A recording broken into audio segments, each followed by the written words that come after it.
Yeah, it was very scary. The greatest challenge of my career thus far, I would say.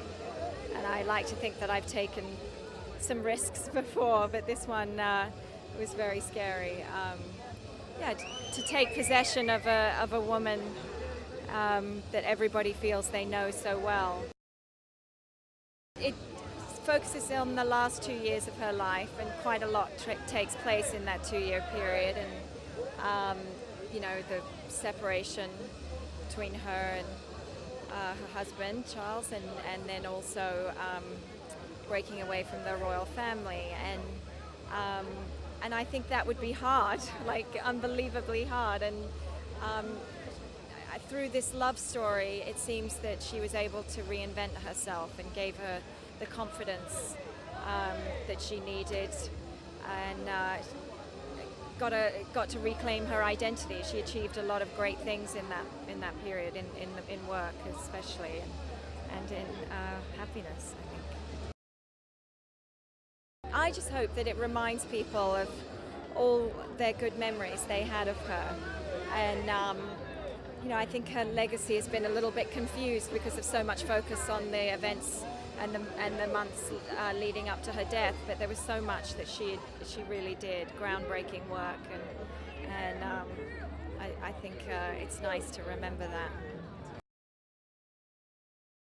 I played Dr. Hasnat Khan, who was a heart surgeon, still is a heart surgeon, here in London, and he had a relationship with Diana for around the last 2 years of her life, and it was news to me when I read the script, because I had no idea, you know, and it was like a kind of pleasant surprise that someone like her would have had a relationship with someone like him. Naomi's great gift to me as an actress is her vulnerability, and when I heard she'd been cast, I thought, well, that's perfect for Diana, for obvious reasons, because she also had that kind of aching vulnerability. Well, when I read Stephen's script, it was the closest thing that I'd read to my favourite love story on film, which is a film by David Lean called Brief Encounter. And I don't think any films come close to that, and it was made in 1946. So it's pretty rare that sort of thing comes along, but it's a pure, simple story about two people and the connection they have for each other. And I think our film is kind of unique in terms of what else is out there at the moment, because if we've succeeded in any way, hopefully we're close to that film.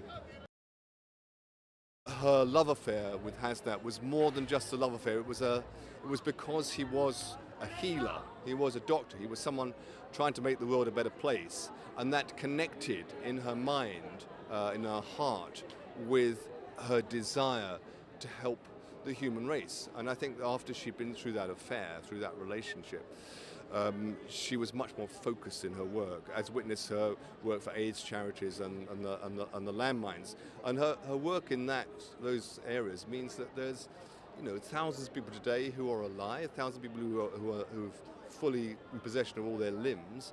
She did a fantastic amount of work. And the tragedy is, of course, that she died before she was able to realize the fruits of all that wisdom. What I was interested in was not her death, but her life. And what I hope is that this film will refocus the way people think about her. They don't think about her as someone who was divorced from the royal family, or, you know, someone who died horribly in Paris, but someone who was looking for love her whole life. And when she found it, it was not just a love in the sense of some one person. She found a connection with the whole world, and I think that's the most important thing about the story. She's an actress I admire a lot.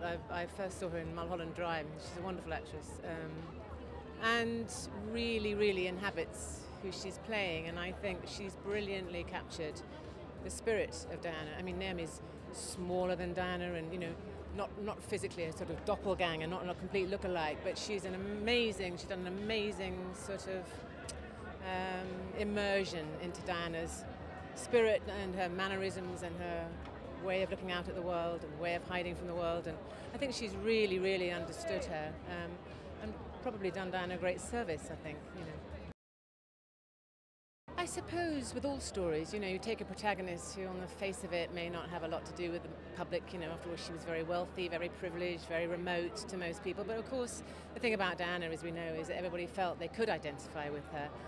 And I mean, I think this is a story of a great love, which went very, very wrong. A woman imprisoned in her circumstances, for whom love just couldn't ever seem to work.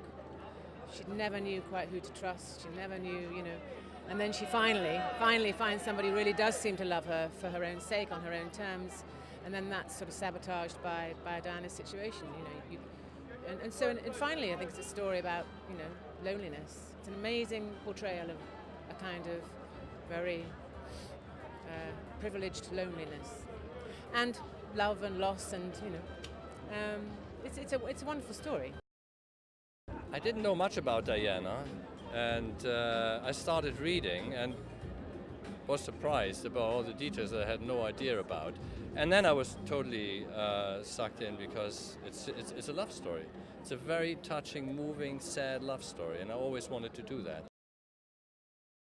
It is an untold story, and I think it is very important that it's told now, because her legacy got a bit confused with lots of things that happened in the last weeks, her like being in the Mediterranean, chased by the paparazzi, being with Dodi, and people tend to forget that she was out there doing very important work for the landmine campaign, for instance, and a very important part of that was that love that she had with Hasnat Khan for 2 years, and I think it's important that story gets told.